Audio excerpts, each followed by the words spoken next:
Hello दोस्तों, स्वागत है आपका अपने यूट्यूब चैनल आउटलाइन क्लासेस पर। मैं राजेश गोला एक बार फिर आपकी सेवा में हाजिर हूँ। तो दोस्तों, कैसे हो सब लोग? मौज मस्ती में हो? तो दोस्तों, आज जैसे कि हमारी ये 23वीं क्लास है, ये आज 23वीं क्लास है, जिसमें कि हम क्रिया पढ़ने वाले हैं। क्या पढ़ने वाले हैं? क्रिया। दोस्तों, हमने इसमें वर्णमाला, हिंदी भाषा का इतिहास और संधि विच्छेद, संज्ञा, सर्वनाम, विशेषण, ये सब हमने कंप्लीट कर लिए हैं। ठीक है, 21 क्लास हो चुकी हैं, 22 क्लास, आज 23वीं क्लास है। दोस्तों, उम्मीद करता हूँ आपको क्लास पसंद आ रही होंगी। जिसने चैनल को सब्सक्राइब नहीं किया, सब्सक्राइब कर लीजिए, वरना आप पे गोली निकाल दी जाएगी। मैं करे कोई नहीं। ठीक है दोस्तों, तो सभी जो मेरे भाई बहन जो भी दोस्त हैं, चैनल को सब्सक्राइब कर सकते हैं और शेयर कर सकते हैं। दोस्तों, मैंने प्रॉमिस किया था कि सारी कंप्लीट हिंदी कराऊंगा यहाँ पे। ठीक है, तो आप यहाँ पे कंप्लीट हिंदी ही कराने वाला हूँ, एकदम सीक्वेंस से चल रहा है। आपने जिसने ये क्लास पहले नहीं देखी है, कृपया करो वो पहली क्लास देखिए। 1 से क्लास स्टार्ट हुई और आज है 23वीं क्लास। ठीक है दोस्तों, तो दोस्तों जैसे कि ये इंपॉर्टेंट होने वाली है, जिसमें भी सामान्य हिंदी आती है, चाहे वो यूपी पुलिस हो, यूपी लेखपाल हो, हाई कोर्ट हो या SSC GD हो, जिसमें भी सामान्य हिंदी आती है, बहुत ही महत्वपूर्ण होने वाली है। भले ही हमारा बोर्ड जो है नॉर्मल है, डिजिटल नहीं है, बट कंटेंट ऐसा है, आप देखिएगा आपको मज़ा आएगा पूरा वाला। दोस्तों, आज क्या करने वाले हम? क्रिया। हमने विशेषण की पिछली क्लास में पूरा कर चुके हैं, विशेषण की अवस्थाएं वगैरह, उद्देश्य विशेषण, विधा विशेषण, सब कंप्लीट कर चुके हैं। तो दोस्तों, क्लास शुरू करने से पहले हम अपने वही देश के वीर जवानों को दिल से सैल्यूट, दिल से सलाम, जिनकी वजह से हम क्लास ले पा रहे हैं, आप देख पा रहे हो। ठीक है, तो एक बार दिल से सलाम, जय हिंद, जय भारत। दोस्तों, शुरू करते हैं आज की क्लास। तो दोस्तों, जैसे कि मैंने लिख रखा है क्रिया। क्या है? क्रिया। तो दोस्तों, क्रिया होती क्या है भाई? अरे भैया, ये क्या बवाल है? क्रिया होती क्या है? पहले तो हमें क्रिया का पता चलना चाहिए कि क्रिया भैया होती क्या है। ठीक है, तो क्रिया क्या होती है? जैसे कि हमने देखा है, सुना है कि धातु, मूल भाषा का जो धातु होती है, धातु में ना प्रत्यय जोड़ देने से, धातु में ना प्रत्यय जोड़ देने से जो शब्द बनता है, उसको हम क्या कहते हैं? क्रिया कहते हैं। नॉर्मल सी बात है, तो लिख देते हैं। क्या की देरी कर रहे हो भैया? काहे बात की टेंशन है? आ जाओ। तो लिख सकते हैं, मूल भाषा की धातु में ना प्रत्यय जोड़ देने से, मूल भाषा की धातु में ना प्रत्यय जोड़ देने से बना शब्द क्रिया कहलाता है। ठीक है दोस्तों, मूल भाषा की धातु में ना प्रत्यय जोड़ देने से बना शब्द क्रिया कहलाता है। ठीक है, समझ में आया? अर्थात वह, हम लिख सकते हैं आगे, इसकी एक और परिभाषा हो सकती है, अर्थात वह शब्द, अर्थात वह शब्द जिसके द्वारा कार्य का होना या करना, होने या जिसके कार्य का होने का बोध होता है क्रिया कहलाता। ठीक है दोस्तों, क्या? जिसके द्वारा कार्य का होने का बोध होता है, क्रिया कहलाता है। और क्या? यही तो है भैया। तो ये समझ चुके हैं कि क्रिया की परिभाषा क्या होगी, कि मूल भाषा की धातु में ना प्रत्यय जोड़ देने से जो शब्द बनता है, उसको क्रिया कहते हैं। अर्थात वह शब्द जिससे या जिसके द्वारा कार्य का होने का बोध हो, क्रिया कहलाता है। अगर मैं बात करूं क्रिया के प्रकारों की, तो दोस्तों, क्रिया का ऐसा कोई प्रकार नहीं है, कंडीशन के आधार पर होते हैं। क्या? किनके अलग अलग आधार होते हैं? क्या? जैसे कर्म के आधार पर, और आपकी संरचना के आधार पर, और अर्थ के आधार पर, ऐसे भी ले लेते हैं इनको। तो पहले हम बात करेंगे क्रिया के प्रकार। तो दोस्तों, कह सकते हैं क्रिया को निम्न आधारों निम्न आधारों पर बांटा गया है, निम्न आधारों पर बांटा गया है। ठीक है, जैसे हम बात करें कर्म के आधार पर, जो पहला आधार है वो क्या है दोस्तों, कर्म के आधार पर क्रिया, कर्म के आधार पर क्रिया, कर्म के आधार पर क्रिया कितने प्रकार की होती है, 2 प्रकार की। और वो कौन कौन सी होती है दोस्तों, तो कर्म के आधार पर होती है 2 प्रकार की। पहली क्या होती है, अकर्मक क्रिया, पहली क्या होती है, अकर्मक क्रिया। अच्छा, दूसरी क्या होती है, दूसरी होती है सकर्मक क्रिया, दूसरी क्या होती है, सकर्मक क्रिया। ठीक है, पहली होती है अकर्मक क्रिया, दूसरी क्या होती है, सकर्मक क्रिया। अच्छा, अगर हम बात करें अकर्मक और सकर्मक, दोस्तों किसी भी का भी जो शब्द होता है उसमें ए लगाने से मोस्टली उसका अर्थ क्या बन जाता है, रहित, और स लगाने से बन जाता है सहित। तो देखो इसमें क्या है, मेन शब्द कर्म, इसमें भी कर्म है, इसमें क्या उपसर्ग लगा हुआ ए, तो ए का मतलब कर्म निकाल दिया गया, कर्म रहित, जिसमें कर्म प्रयोग नहीं होगा उसको कहेंगे अकर्मक क्रिया। अच्छा, सकर्मक किसको कहेंगे, जिसमें कर्म प्रयोग होगा या कर्म सहित होगी, उसको सकर्मक क्रिया। दोस्तों एक एक करके पढ़ेंगे, तो पहला हेडिंग डाल दीजिए आप इसको, क्या, अकर्मक क्रिया। ठीक है, अब बात करेंगे किसकी, अकर्मक क्रिया कौन सी होती है। तो दोस्तों अकर्मक क्रिया की अगर मैं बात करूं तो लिख सकते हैं जिसमें या जिस वाक्य में, ऐसे भी लिख सकते हैं, जिसमें क्रिया के साथ कर्म प्रयोग या के साथ कर्म प्रयुक्त नहीं होता है, अकर्मक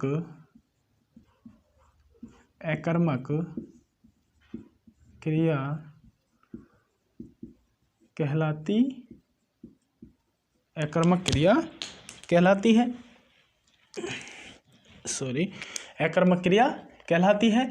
जैसे मैं उदाहरण की बात करूं, जैसे कि क्या उदाहरण, जैसे कि मैं बात करूं राम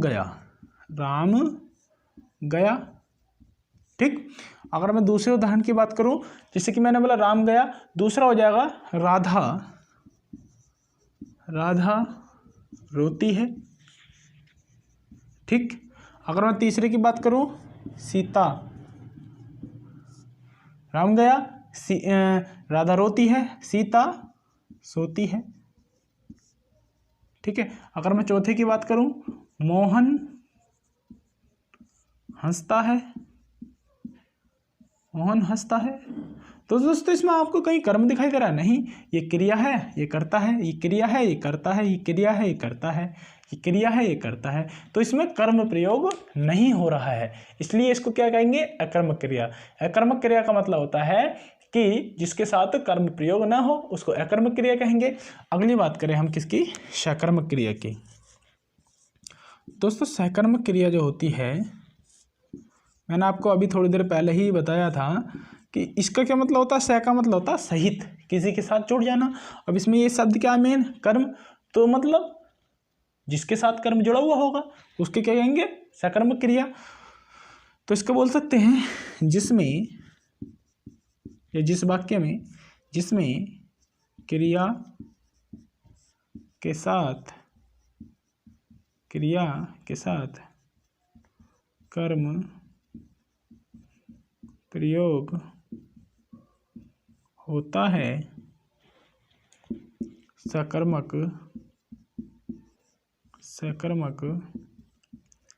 क्रिया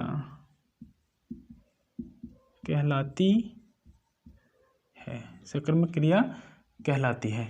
जैसे अगर मैं उदाहरण की बात करूं, जैसे पहला उदाहरण लिया मैंने, राम खाना खाता है, राम खाना खाता है। अगर मैं दूसरे की बात करूं, राहुल गाना गाता है, राहुल गाना गाता है। अगर मैं तीसरे की बात करूं, मधु गीत गाती है। ठीक, तो इसमें देखो दोस्तों ये क्या है, करता है, ये क्या है, क्रिया है, फिर ये क्या बचा, कर्म बचा। ये भी क्या है, करता है, ये क्रिया है, ये क्या बचा, कर्म बचा। ये करता है, ये क्रिया है, ये क्या बचा, कर्म बचा। तो जब इसमें कर्म है तो ये क्या कहलाएगी, सकर्मक क्रिया। ठीक है, क्या कहलाएगी, सकर्मक क्रिया। तो दोस्तों यहाँ तक हमने दो चीज़ों को अच्छे से खलास कर दिया, किस किस को, एक तो सकर्मक क्रिया, एक अकर्मक क्रिया। ठीक है, तो दोस्तों आगे की हम बात करेंगे सकर्मक क्रिया। जो सकर्मक क्रिया होती है वो भी दो प्रकार की होती है। कितने प्रकार की होती है सकर्मक क्रिया, दो प्रकार की। कौन कौन सी, एक कर्मक और द्विकर्मक। आ जाओ बात करते हैं कौन कौन सी होती है। इसका स्क्रीनशॉट ले लेना भैया। और भैया ध्यान रखना अपना, जो भी तुम्हारा कर्तव्य है कि इसको शेयर करना तुम्हारा परम धर्म होना चाहिए। हमारे साथ साथ जैसा हमारा परम धर्म है आपका पढ़ाना, उसी प्रकार आपका परम धर्म क्या है, इसको शेयर करना। तो दोस्तों अब करेंगे हम बात किसकी, सकर्मक क्रिया के प्रकारों की। तो भैया मौज मस्ती के साथ पढ़ते रहिए। वैसे भी फरवरी चल रही है, भाई ज़्यादा डे पे मत बनाने शुरू कर देना इसको, कभी पता चले फरवरी निकल जाए आपकी फुर्रदेशी से और आप डे, कभी हग डे, कभी चॉकलेट डे, जने क्या क्या डे। तो भैया इसके चक्कर में मत पड़ना, अपनी तैयारी पर लगे रहो। सिलेक्शन हो जाएगा तो सारे डे वापस आ जाएंगे, वरना फिर 2 साल बाद डे भी मनाने को नहीं मिलेगा। ठीक है, अभी तो आप मना रहे हो डे, 2 साल बाद अगर सिलेक्शन नहीं हुआ तो कोई से डे की जरूरत ही नहीं पड़ेगी, कोई पूछने वाला ही पैदा नहीं होगा भैया कहाँ रहते हो, कौन कैसे हो। और सिलेक्शन हो गया तो हर रोज डे होगा, हर रोज हक डे होगा, या हर रोज किस डे होगा, समझ में आया, हर रोज रोज डे होगा। ठीक है, वो तुम नहीं दोगे फिर तुम्हें रोज मिलेंगे। ठीक है, तो ये ध्यान से पढ़ते रहिएगा, इन चक्करों में मत पड़िए ज़्यादा। अपने घर वालों का थोड़ा ध्यान रखो। हमारे घर वाले, इतनी ठंड पड़ रही है, हम लिहाफ में बैठकर पढ़ रहे हैं, फ़ोन देख रहे हैं, बट जो हमारे जैसे जो मिडिल क्लास फैमिली के लोग हैं, या कैसे भी जो गांव में रहते हैं बेचारे, खेती कर रहे हैं, कितना ठंड पड़ रही है हमको यहाँ पे, कमरे में रहने के बावजूद भी लिहाफों में इतनी ठंड के हमारा हु करते रहते हैं, बट वो लोग खेतों पे पानी चला रहे हैं इतनी ठंड में। हमारे पिताजी भी खेतों पर पानी चलाते हैं, वो भी रात को, लाइट कभी रात को आते कभी दिन में। वो उसमें पता है जितने पैर पे ओस गिरती है ना, सुन्न हो जाता है वो। तो दोस्तों आप उनका थोड़ा ध्यान रखिए, अपनी पढ़ाई अच्छे से कीजिए, इन चक्करों में मत पड़िएगा। आपसे हाथ जोड़कर रिक्वेस्ट है कि इन चक्करों में बिल्कुल मत पड़िएगा, कि कभी हक डे, कभी रोज़ डे, कभी किस डे, इन चक्करों में पढ़ना ही नहीं है। डे के चक्करों में तो पढ़ना ही नहीं है, हमें तो सिर्फ उस दिन देखना है हमारा कौन सा होगा, सिलेक्शन डे। ठीक है, हमारा कौन सा होगा, सिलेक्शन डे सिर्फ। तो दोस्तों बात करते हैं सकर्मक क्रिया की, हम बात कर रहे थे, तो लिख सकते हैं सकर्मक क्रिया दो प्रकार की होती है। सकर्मक क्रिया दो प्रकार की होती है। नंबर एक कौन सी, नंबर एक होती है हमारी एक कर्मक क्रिया, एक कर्मक क्रिया। ठीक है, दूसरी क्या होती है हमारी, दूसरी होती है हमारी द्विकर्मक क्रिया, द्विकर्मक क्रिया। दूसरी क्या होती है हमारी, द्विकर्मक क्रिया। अगर मैं बात करूं एक कर्मक क्रिया की, एक से आपको नाम समझ में आ गया होगा, एक कर्मक से मतलब एक जिसमें कर्म होगा, द्विकर्मक से मतलब जिसमें दो कर्म होंगे। ठीक है, तो आप कह सकते हो जिसमें जिसमें एक कर्म हो। ठीक है, और इसके लिख सकते हैं जिसमें दो कर्म हो, दो या दो से ज्यादा भी हो सकते हैं, दो कर्म हो। ठीक है, तो जिसमें एक कर्म हो, जैसे मैं अगर उदाहरण की बात करूं, जैसे कि अभी हमने लिखा क्या, जैसे कि हमने लिखा अली, अली स्कूल जाता है। ठीक है, मैंने दूसरा लिखा राम क्रिकेट खेलता है। अगर मैं इसकी बात करूं, इसके उदाहरणों की, तो क्या क्या लिख सकते हैं? मोहन गाय, सॉरी मोहन गाय को चारा खिलाता है। मोहन गाय को चारा खिलाता है। दूसरा लिख सकते हैं क्या? अध्यापक कक्षा में किताब पढ़ाता है। ठीक, ये दो वाक्य लिख दिए मैंने। इसमें आपको एक कर्म होगा और द्विकर्म होगा। देखो इधर क्या, स्कूल क्या एक कर्म है, क्रिकेट क्या एक कर्म है, सिर्फ एक ही तो एक कर्म है, एक क्रिया एक करता है। तो ये कौन सी चीज की अकर्मक क्रिया? मैंने इसमें देखो क्या लिखा, मोहन कर्ता हो गया, एक गाय हो गई और एक हो गया चारा। यहाँ पे अध्यापक हो गया, एक हो गई कक्षा और एक हो गई किताब। ठीक है, तो क्या होगा, जिसमें इसमें क्या है, दो कर्म, तो ये कौन से वाक्य होंगे? द्विकर्मक क्रिया के। तो ऐसे ही वाक्य आते हैं। क्वेश्चन जो आता है आपको ये वाला वाक्य देगा और पूछेगा कि निम्नलिखित वाक्य में एक कर्मक क्रिया है या द्विकर्मक क्रिया है, तो आप किसको लगाओगे? द्विकर्मक क्रिया। अगर दो कर्म होंगे, एक कर्म होगा तो किसको लगाओगे? एक कर्मक क्रिया को। ठीक है दोस्तों, तो ये हमारी किसके आधार पर हुई? किसके आधार पर? कर्म के आधार पर। और अब हम आगे बात करेंगे इसके आगे। दोस्तों इसका स्क्रीनशॉट ले लेना। दोस्तों हाँ, एक चीज और याद रखना, इसमें जो होता है एक गौण कर्म होता है, एक मुख्य कर्म होता है। ठीक है, उसका इतना ज़्यादा वो नहीं है, बट एक जैसे कि मैं एक नोट करके लिखवा रहा हूँ, नोट करके लिखो जरा इधर को, नोट करके एक मैंने वाक्य लिखा, क्या? राजा ने भिखारी को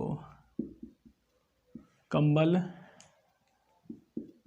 दिया। ये वाक्य लिखा मैं, राजा ने भिखारी को कंबल दिया। अब इसमें मुझे बात बताओ कि इसमें कौन सी क्रिया है, एक कर्मक है या द्विकर्मक है? ठीक है दोस्तों, कौन सी क्रिया है, एक कर्मक है या द्विकर्मक है? आपको क्या है, जैसे कि आपने अभी कारक हमने पढ़े नहीं है, कारक हम पढ़ेंगे। ठीक है, हम उसमें कारक पढ़ते हैं, जैसे कर्ता ने कर्म को करण से संप्रदान के लिए अपादान से अलग होने के सेंस में। ठीक, और संबंध काकी के संबंध काकी के ये जो आते हैं 7 कारक आते हैं। ठीक है, कर्ता ने कर्म को करण से संप्रदान के लिए अपदान से और ही है जो आते हैं, उसको बाद में पढ़ेंगे, अभी हमने कारक पढ़े नहीं है। बट आपको मैं इतना बताना चाह रहा हूँ, जो संप्रदान कारक होता है और एक कर्म कारक होता है। हम जो इसमें कर्म के आधार पर क्रिया पढ़ रहे हैं, तो हम कौन से कारक को लेंगे? कौन से कारक को लेंगे? कर्म कारक को। किसको लेंगे? कर्म कारक को या संप्रदान कारक को लेंगे? नहीं, संप्रदान कारक को नहीं लेते हैं। संप्रदान कारक को कर्म कारक नहीं माना जाएगा, हम सिर्फ इसमें कर्म लेंगे। अब मुझे एक चीज बताओ, आपने जब कारक किसी से पढ़े होंगे, ये नाम ही पढ़े, मैं बता दूं कि जिसको उपाधि, उपहार या दान या भिक्षा देने के सेंस में जो आता है, उसको हम कर्म कारक नहीं मानते, उसको हम संप्रदान कारक मानते हैं। जब संप्रदान कारक मानते हैं उनको, तब यहाँ तो ये भिखारी को दान ही तो देगा कंबल में, अरे दान ही तो देगा। तो ये राजा ने भिखारी को कंबल दान में दिए, तो यहाँ तो ये एक कर्म होना चाहिए। दोस्तों हमेशा याद रखना, ऐसा वाक्य जहाँ भी आए, 4 चीज़ों को याद रखना, उपाधि, दान, भिक्षा और उपहार। इन चीज़ों से कोई सा भी क्वेश्चन बने, आपको वहाँ पे एक कर्मक लगाना है, ना कि द्विकर्मक, क्योंकि ये जो इसमें जो संप्रदान कारक है, ना कि कर्म कारक। अगर कर्म कारक होता तो हम इसमें द्विकर्मक लगाते, वरना हम क्या लाएंगे? एक कर्मक। याद रखना स्पेशली इन चारों को, किस किस को? दान, उपाधि, उपहार और भिक्षा। ठीक है, तो इसको कौन से रखेंगे हम? एक कारक में, याद रखना इसको। ठीक है दोस्तों, ये हमारी किसके आधार पर क्रिया समाप्त हुई? हमने जो क्रिया करी है ये कर्म के आधार पर क्रियाक्रम हमने कर दिया भैया। क्रिया का हमने क्रियाक्रम पूरी अच्छे तरीके से कर चुके हैं। किसके आधार पर? कर्म के आधार पर। आगे देखेंगे भैया, बने रहिएगा हमारी इस महफिल में, पढ़ने और पढ़ाने की श्रृंखला में। आप सभी का हृदय की गहराइयों से स्वागत है। ठीक है दोस्तों, अगर हम पढ़ें इसको, अब पढ़ेंगे दोस्तों किसके आधार पर? संरचना या किसके आधार पर?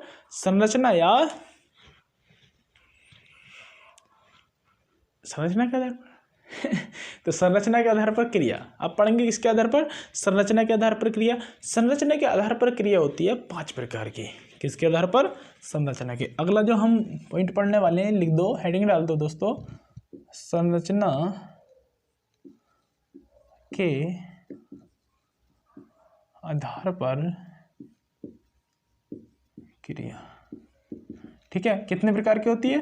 5 प्रकार की। अगर मैं बात करूं कौन कौन संयुक्त क्रिया, पूर्वकालिक क्रिया और प्रेरणात्मक क्रिया, नाम धातु क्रिया और कृदंत क्रिया।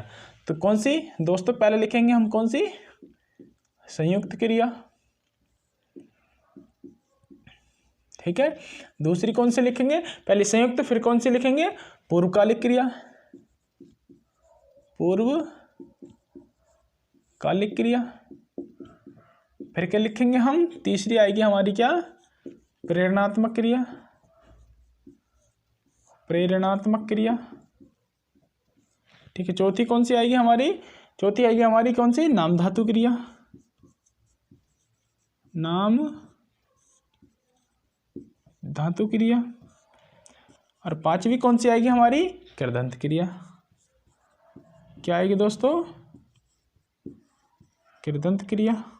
ठीक है, अगर मैं बात करूं संयुक्त क्रिया, पूर्वकालिक क्रिया, प्रेरणात्मक क्रिया, नाम धातु क्रिया और कृदंत क्रिया, ये कितनी है? 5 प्रकार की। किसके आधार पर? संरचना के आधार पर क्रिया।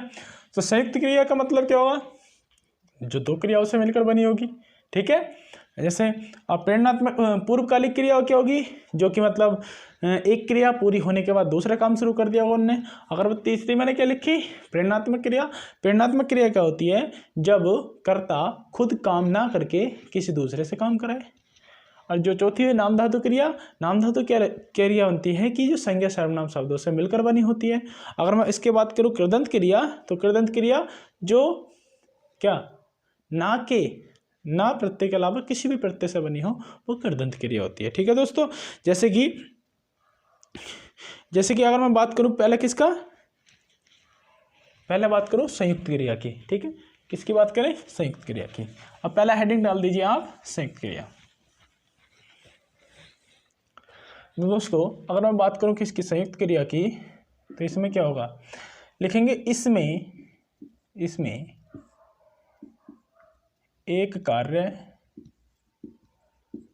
तथा 2 क्रियापद, इसमें एक कार्य तथा 2 क्रियापद होते हैं। इसमें एक कार्य तथा 2 क्रियापद होते हैं। अगर मैं इसके उदाहरण की बात करूं, क्या होगा? जैसे राम ने या राम, हम लिख सकते हैं राम ने खाना खा लिया, या राम पढ़ रहा है, या आपने पाठ पढ़ लिया, ऐसे भी कह सकते हैं। राम ने पाठ पढ़ लिया। ठीक है, राम ने पाठ पढ़ लिया है या पढ़ लिया। दूसरा हम लिख सकते हैं क्या? सीता ने खाना खा लिया। ठीक है, ये क्या हो जाएगी? संयुक्त क्रिया। देखो एक तो इसमें काम तो एक ही हो रहा पढ़ने का, बट क्रियापद क्या है? देखो पढ़ना और लिया, 2 क्रियापद है। इसमें भी खाना, सॉरी खा और लिया, 2 क्रियापद है। तो इसलिए इसको क्या बोलते हैं हम? संयुक्त क्रिया। ठीक है, तो इसमें कौन सी क्रिया है? संयुक्त क्रिया। अगर मैं दूसरी क्रिया की बात करूं, मैंने क्या करी थी आपके सामने? पूर्वकालिक क्रिया। दूसरी जो क्रिया है ये कौन सी है दोस्तों? पूर्वकालिक क्रिया। तो पूर्वकालिक क्रिया क्या होगी? लिखेंगे इसमें कर्ता एक कार्य पूरा करके दूसरा कार्य करना शुरू कर देता है। इसमें कर्ता एक कार्य पूरा करके दूसरा कार्य करना शुरू कर देता है। जैसे अगर मैं उदाहरण की बात करूं, इसके उदाहरण की अगर मैं बात करूं तो क्या होगा? जैसे राम खाना खाकर सो गया। राम खाना खाकर सो गया। दूसरे की बात करूं, अली घर जाकर खेत, या अली घर जाकर सो गया, ये दोनों एक ही हो गए। तो अली घर जाकर खेलने लगा, खेलने लगा। अगर मैं तीसरे की बात कर लूँ कि राधा खाना खाकर टीवी देखने लगी, टीवी देखने लगी। ठीक है दोस्तों, तो मैंने 3 उदाहरण लिया आपके सामने। कौन कौन से? एक तो लिया राम खाना खाकर सो गया, दूसरा अली घर जाकर खेलने लगा, राधा खाना खाकर टीवी देखने लगी। तो देखो राम ने खाना खाया, खाना खा लिया, काम पूरा हो गया, उसके बाद सो गया, मतलब दूसरा काम शुरू कर दिया। ठीक है। अली घर जाकर खेलने लगा, मतलब देखो घर तो पहुंच गया वो, बट वहाँ घर जाकर क्या करना शुरू कर दिया उसने? खेलने लगा, खेलना शुरू कर दिया। राधा खाना खाकर टीवी देखने लगी, मतलब देखो खाना उसने खा लिया, फिर क्या करने लगी? टीवी देखने लगी। तो दोस्तों जिसमें कर्ता एक कार्य पूरा करके दूसरा कार्य आरंभ कर दे तो उसको क्या कहते हैं? पूर्वकालिक क्रिया। ठीक है। तो दोस्तों ये कौन सी थी? पूर्वकालिक क्रिया। अगर मैं बात करूँ इससे अगली प्रेरणात्मक क्रिया, तीसरी कौन सी बात करें हम? प्रेरणात्मक क्रिया,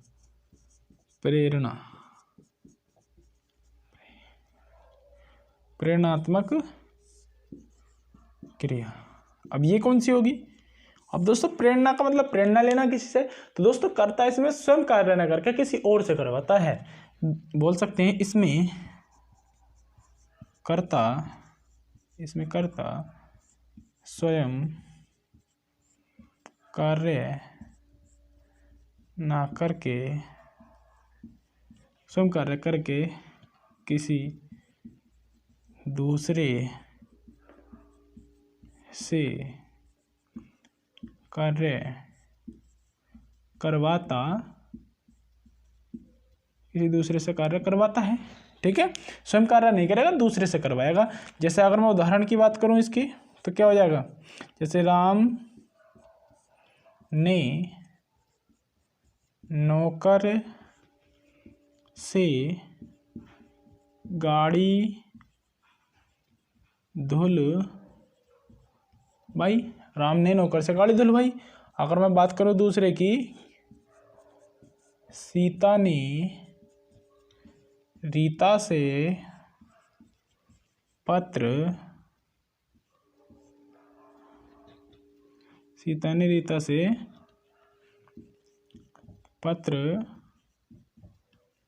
लिखवाया। ठीक है। तो मैंने देखो क्या लिखा, राम है करता है, नौकर से काम करवा रिया है धुलवाने का, तो देखो नौकर से करवाया, खुद ने नहीं करा, नौकर ने करवाया, नौकर से करवाया। सीता ने रीता से पत्र लिखवाया, मतलब सीता ने खुद नहीं लिखा, रीता से लिखवाया। तो ये क्या हो जाएगी? प्रेरणात्मक क्रिया। ठीक है दोस्तों, तो हमारी 3 क्रियाएं पूरी हो चुकी हैं। अगर हम चौथी क्रिया की बात करें, इसका स्क्रीनशॉट ले लीजिए। तो दोस्तों अगर आपको ये अच्छी लग रही है, मैं फिर आपसे एक बार फिर कहना चाहता हूँ, प्लीज़ इसको शेयर कीजिए ज़्यादा से ज़्यादा बच्चों में।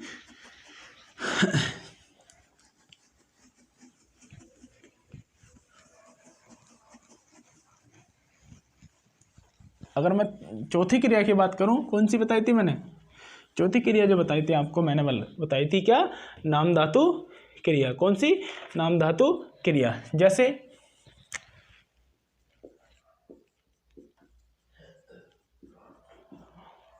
नाम धातु क्रिया। अब नाम धातु क्रिया क्या होगी? वह क्रिया जो संज्ञा, सर्वनाम या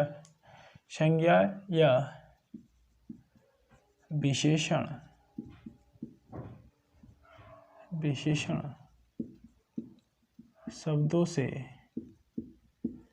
शब्दों से मिलकर बनी होती है। ठीक है। वह क्रिया जो संज्ञा या विशेषण शब्दों से मिलकर बनी होती है। जैसे अगर मैं उदाहरण बात करूं, उदाहरण की, जैसे आपको ये क्या चमक, ठीक है, चमक से क्या बनेगा, चमकाना। ठीक है, अगर मैं बात करूं हाथ, हाथ क्या संज्ञा, हाथ से क्या बनेगा, हथियाना। ठीक, हथियाना। अगर मैं बात करूं बात से, इसका क्या हो जाएगा, बतियाना, बतियाना। अगर मैं बात करूं लाश से, तो लाश से क्या हो जाएगा, लतियाना। तो दोस्तों जो संज्ञा या विशेषण शब्दों से बनी होती, संज्ञा सर्वनाम विशेषण शब्दों से जो क्रिया बनी होती है उसको कहते हैं हम नाम धातु क्रिया। क्या कहते हैं दोस्तों, उसको कहते हैं हम नाम धातु क्रिया। अब जो मैंने आपको 5वीं क्रिया बताई थी वो कौन सी बताई थी, आपको बताई थी मैंने कृदंत क्रिया।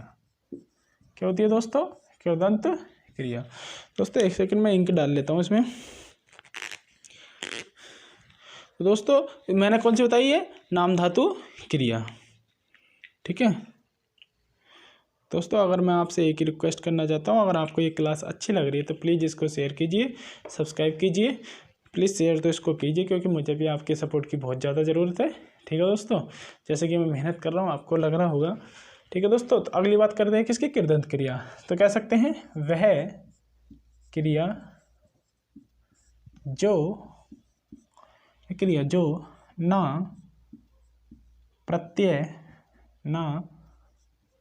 प्रत्यय के अलावा किसी अन्य प्रत्यय से बनी होती है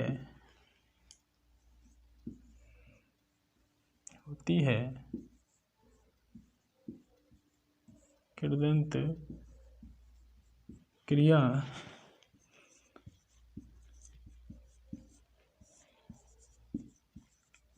कहलाती है। ठीक है, जैसे मैंने आपसे क्या बोला, उदाहरण, जैसे मैंने आपको बोला चलना, चल प्लस ना, चलना, तो ये कृदंत तो होगी नहीं, ये तो नॉर्मल क्रिया होगी।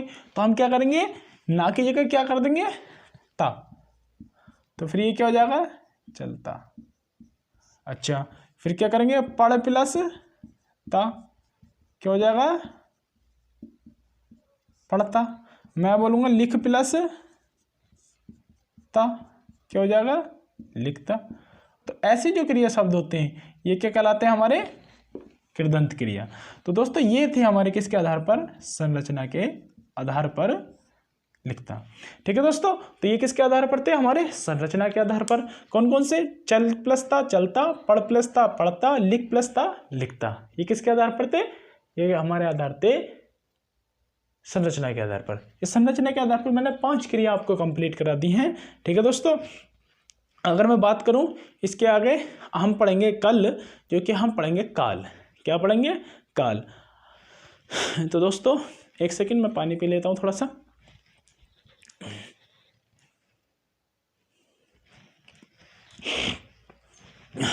तो दोस्तों इसके आगे कल पढ़ेंगे, या कल नहीं, अभी 5 मिनट और रुकिए। हाँ 5 मिनट में मैं 2 चीज़ें और बतानी है मुझे आपको क्रिया से रिलेटेड।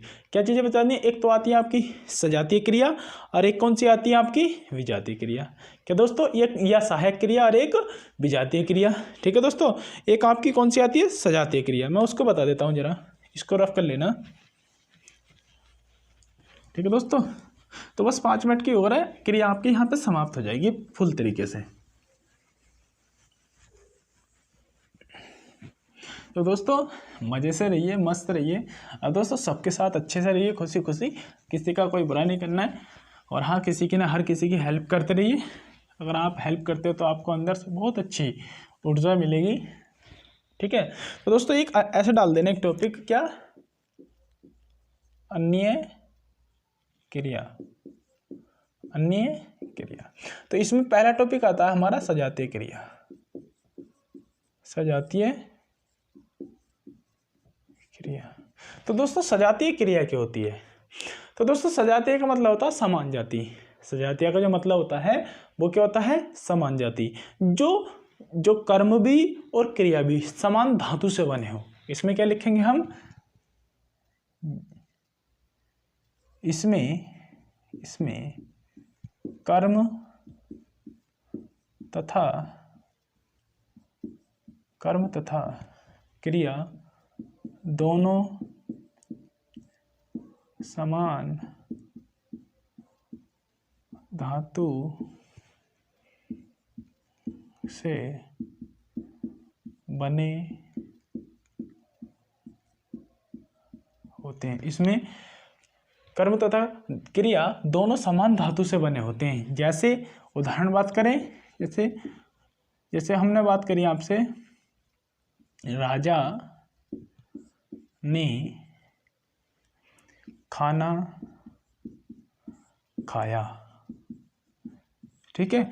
दूसरा हमने लिया, अली ने पढ़ाई पढ़ी, ठीक है। तीसरा लिया, सीता ने खेल खेला, ठीक है दोस्तों। तो ये तीन उदाहरण लिए।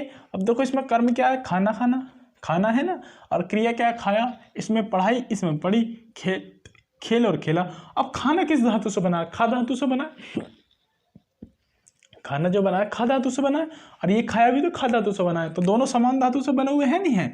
अब पढ़ाई भी किससे बना है, पढ़ धातु से, और पढ़ी भी किससे बना, पढ़ धातु से। तो दोनों समान धातु हैं।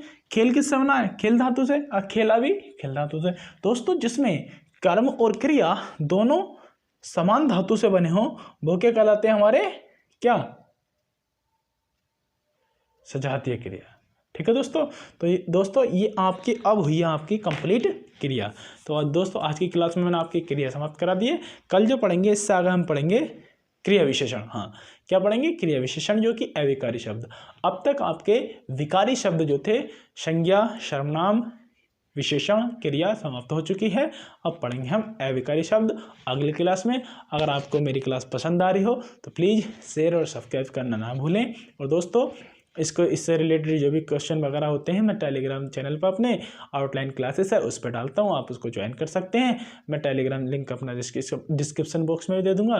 कभी कभी ऐसा होता है कि वो कनेक्ट नहीं हो पाता है, ठीक है। तो आप सिर्फ आउटलाइन क्लासेस सर्च करिए, आपको यूनिक नेम है ये, क्या है ये, यूनिक नेम है। आप चैनल भी कोई ढूंढ नहीं पाओगे। आउटलाइन क्लासेस सिर्फ मेरा ही चैनल है, आप डालोगे सिर्फ मैं ही खुल कर आऊँ वहाँ पे। टेलीग्राम पे भी मेरा ही आउटलाइन क्लासेस, ठीक है दोस्तों। तो आप प्लीज़ आपसे हाथ जोड़कर रिक्वेस्ट है, आप मेरे चैनल को सब्सक्राइब कीजिए, शेयर कीजिए।